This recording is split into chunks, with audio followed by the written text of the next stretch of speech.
ಎಲ್ಲರಿಗೂ ನಮಸ್ಕಾರ. ನಿಮ್ಮ ಹತ್ರ ಹಳೆ ₹5 ನೋಟ್ ಇದೆಯಾ, ಇಲ್ಲ ಹಳೆ ಕಾಯಿನ್ಸ್ ಇದೆಯಾ? ಹಾಗಾದರೆ ಆನ್ಲೈನಲ್ಲಿ ಸೇಲ್ ಮಾಡಿಬಿಟ್ಟು ಲಕ್ಷಾಂತರ ರೂಪಾಯಿ ಗಳಿಸ್ಬೋದು ಅಂದ್ಬಿಟ್ಟು ನಿಮಗೆ ಆನ್ಲೈನಲ್ಲಿ ಮೆಸೇಜ್ ಬರುತ್ತೆ, ಇಲ್ಲ ನೀವು ವೀಡಿಯೋಸ್ ನೋಡಿರ್ಬೋದು. ಈ ಥರ ಮೆಸೇಜ್ ಬಂದರೂ ಅದಕ್ಕೆ ದಯವಿಟ್ಟು ರೆಸ್ಪಾನ್ಸ್ ಮಾಡೋಕ್ಕೆ ಹೋಗಬೇಡಿ. ನೀವು ಒಂದ್ಸಲ ರೆಸ್ಪಾನ್ಸ್ ಮಾಡಿಸಿದ್ರಾ ಓಕೆ ಇವ್ರು ಸಿಕ್ಕಿದ್ದಾರೆ ಅಂದ್ಬಿಟ್ಟು ಇಮಿಡಿಯೇಟಾಗಿ ಅವರು ಕಾಲ್ ಮಾಡ್ತಾರೆ. ಅದು ವಾಟ್ಸಪ್ ಕಾಲ್ ಮಾಡ್ತಾರೆ ಮೋಸ್ಟ್ಲಿ. ಮಾಡಿ ನಿಮಗೆ ಯಾವ ಥರ ಕಾಯಿನ್ಸ್ ಇದೆ, ನಿಮ್ಮ ಹತ್ರ ಎಷ್ಟೆಷ್ಟು ಕಾಯಿನ್ಸ್ ಇದೆ ತೋರಿಸಿ ಅಂತಾರೆ. ವೀಡಿಯೋ ಕಾಲ್ನಲ್ಲಿ ನಿಮ್ಮ ಹತ್ರ ಇರೋ ಕಾಯಿನ್ಸ್ ತೋರಿಸ್ತೀರಾ. ತೋರಿಸಿದ್ಮೇಲೆ ಓಕೆ ಸರಿ ಈ ಕಾಯಿನ್ಸ್ಗೆ ಇಷ್ಟು ದುಡ್ಡು ನಾವು ಕೊಡ್ತೀರಿ ಅಂದ್ಬಿಟ್ಟು ಅವರು ಹೇಳ್ತಾರೆ. ಒಂದೊಂದು ಕಾಯಿನ್ಗೆ ಲಕ್ಷಾಂತರ ರೂಪಾಯಿ ಅವರು ಆಫರ್ ಮಾಡ್ತಾರೆ. ಸೊ ಆಗ ನಮ್ಮ ಮೈಂಡ್ ಇಲ್ಲೇ ಇರುತ್ತೆ. ಸೊ ಆದ್ದರಿಂದ ಏನಾಗುತ್ತೆ ಅಂತ ಹೇಳಿದ್ರೆ ನಮ್ಮ ಹತ್ರ ಇರೋ ದುಡ್ಡು ನಾವು ಈಸಿಯಾಗಿ ಕಳ್ಕೊಂಡ್ರೆ ಹೇಗೆ? ಇದನ್ನು ನಾವು ತೊಗೊಳಕ್ಕೆ ನಾವು ರೆಡಿಯಾಗಿದ್ರಿ, ಆದರೆ ನಿಮ್ಮ ಹತ್ರದಿಂದ ಪ್ರೊಸೆಸಿಂಗ್ ಫೀಸ್ ಆಗುತ್ತೆ. ಯಾಕಂದರೆ ಇದು ತುಂಬ ದೊಡ್ಡ ಅಮೌಂಟ್ ಆಗಿದ್ದರಿಂದ ಪ್ರೊಸೆಸಿಂಗ್ ಫೀಸ್ ನಮ್ಮ ಕಂಪ್ನಿ ಕಡೆಯಿಂದ ಇದು ರೂಲ್ ಅಂದ್ಬಿಟ್ಟು ಪ್ರೊಸೆಸಿಂಗ್ ಫೀಸ್ ಕೇಳ್ತಾರೆ, ಸ್ವಲ್ಪ ಕೇಳ್ತಾರೆ. ಅದು ಒನ್ಸ್ ನೀವು ಪ್ರೊಸೆಸಿಂಗ್ ಫೀಸ್ ಪೇ ಮಾಡಿದ್ಮೇಲೆ ಮತ್ತೆ ಅವರು ಟ್ರಾನ್ಸ್ಪೋರ್ಟೇಷನ್ ಚಾರ್ಜಸ್ ಅಂತಾರೆ. ಟ್ರಾನ್ಸ್ಪೋರ್ಟೇಷನ್ ಚಾರ್ಜ್ ಅಂದ್ಬಿಟ್ಟು ಅಲ್ಲಿ ಸ್ವಲ್ಪ ಅಮೌಂಟ್ ತೊಗೊತಾರೆ. ಟ್ರಾನ್ಸ್ಪೋರ್ಟೇಷನ್ ಚಾರ್ಜಸ್ ಮುಗಿದ್ಮೇಲೆ ನಿಮ್ಮ ಪ್ರಾಡಕ್ಟ್ಸ್ ನಿಮ್ಮ ಡೆಲಿವರಿ ಆಗ್ತಾ ಇದೆ, ದಯವಿಟ್ಟು ನಿಮ್ಮ ಹತ್ರ ಟ್ರಾನ್ಸ್ಪೋರ್ಟೇಷನ್ ಚಾರ್ಜಸ್ ಅಂತಾರೆ.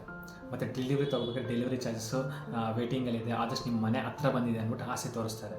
ನೀವು ಪೇ ಮಾಡೋಕ್ಕೆ ಸ್ವಲ್ಪ ಹಿಂದೇಟ್ ಆಡಿದ್ರೆ ಸರ್ ಏನು ಸರ್ ಒಂದು ನೋಟಿಗೆ ನಿಮಗೆ 5 ಲಕ್ಷ ಕೊಡ್ತಾಯಿದ್ದೀನಿ, 10 ಲಕ್ಷ ಕೊಡ್ತೀನಿ, ನೀವೇನು ಸರ್ 10,000 ರೂಪಾಯಿ ನೀವು ಕೊಡೋದಕ್ಕೆ ಇಷ್ಟೊಂದು ಹಿಂದೆ ಮುಂದೆ ಆಗ್ತೀರಾ, ಇಷ್ಟೇ ತೊಗೊಳ್ಳಿ ಇಲ್ಲಾಂದ್ರೆ ಬಿಡಿ ಅಂತಿದೆ.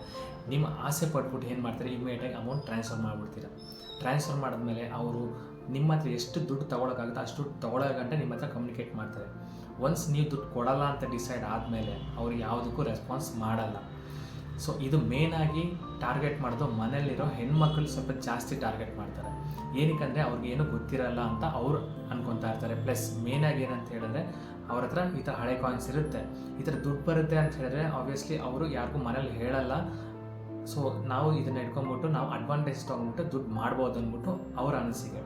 ಇದರಿಂದ ಏನು ಮಾಡ್ತಾರೆ, ಸುಮಾರು ಜನ ಸೇಫ್ ಆಗ್ತಾರೆ. ಸ್ವಲ್ಪ ಗೊತ್ತಿರೋರು ಇದು ಸ್ಕ್ಯಾಮ್ ಅಂತ ತಿಳ್ಕೊಂಬಿಟ್ಟು ಸ್ವಲ್ಪ ಜನ ಫೋನ್ ರಿಸೀವ್ ಮಾಡಲ್ಲ, ಮೆಸೇಜ್ಗೆ ರಿಪ್ಲೈ ಮಾಡಲ್ಲ. ಆದರೆ ಸುಮಾರು ಜನ ಗೊತ್ತಿರೋ ಹೆಣ್ಮಕ್ಳು ಏನು ಮಾಡ್ತಾರೆ ಅಂತ ಹೇಳಿದ್ರೆ ಓಕೆ ನನಗೆ ದುಡ್ಡು ಬರುತ್ತಲ್ವ, ಆಯಿತು 5,000 ಹೋಗಲೇ ಹೋಗಲಿ, 10,000 ಹೋದರೆ ಹೋಗಲಿ ಅಂದ್ಬಿಟ್ಟು ಅವ್ರ ಥರ ಇದ್ದಿದ್ದ ಸೇವಿಂಗ್ಸ್ನ ಏನು ಮಾಡ್ತಾರೆ ಇಮ್ಮಿಡಿಯೇಟಾಗಿ ಕೊಟ್ಬಿಡ್ತಾರೆ. ಕೊಟ್ಟಮೇಲೆ ಎಷ್ಟು ದುಡ್ಡಾಗುತ್ತೋ ಸೇಮ್ ರಿಪೀಟ್ ಆಗುತ್ತೆ, ತೊಗೊಳ್ಳೋ ಗಂಟ ತೊಗೊತಾರೆ.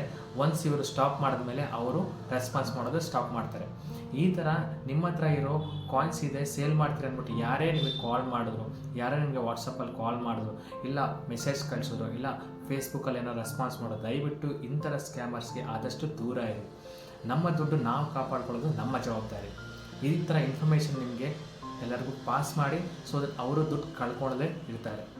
ಈ ಥರ ವೀಡಿಯೋಸ್ ನಿಮಗೆ ಇಷ್ಟ ಆದರೆ, ಈ ನಾನು ಕೊಟ್ಟಿರೋ ಇನ್ಫಾರ್ಮೇಷನ್ ನಿಮಗೆ ಇಷ್ಟ ಆದರೆ, ಯೂಸ್ ಆಯಿತು ಅಂತ ಅನಿಸಿದರೆ ನೀವು ಸಬ್ಸ್ಕ್ರೈಬ್ ಮಾಡ್ಬೋದು ಮತ್ತು ಬೆಲ್ ಐಕಾನ್ನ ಕ್ಲಿಕ್ ಮಾಡ್ಬೋದು. ಅದೇ ಥರ ಇದನ್ನು ಯಾರಿಗಾದ್ರೂ ಶೇರ್ ಮಾಡಬೇಕು, ಇದರಿಂದ ಬೇರೆಯವರು ಸೇವ್ ಆಗಬೇಕು ಅಂತ ಅನಿಸಿದರೆ ಈ ವಿಡಿಯೋನ ಶೇರ್ ಮಾಡಿ. ಧನ್ಯವಾದಗಳು, ನಮಸ್ಕಾರ.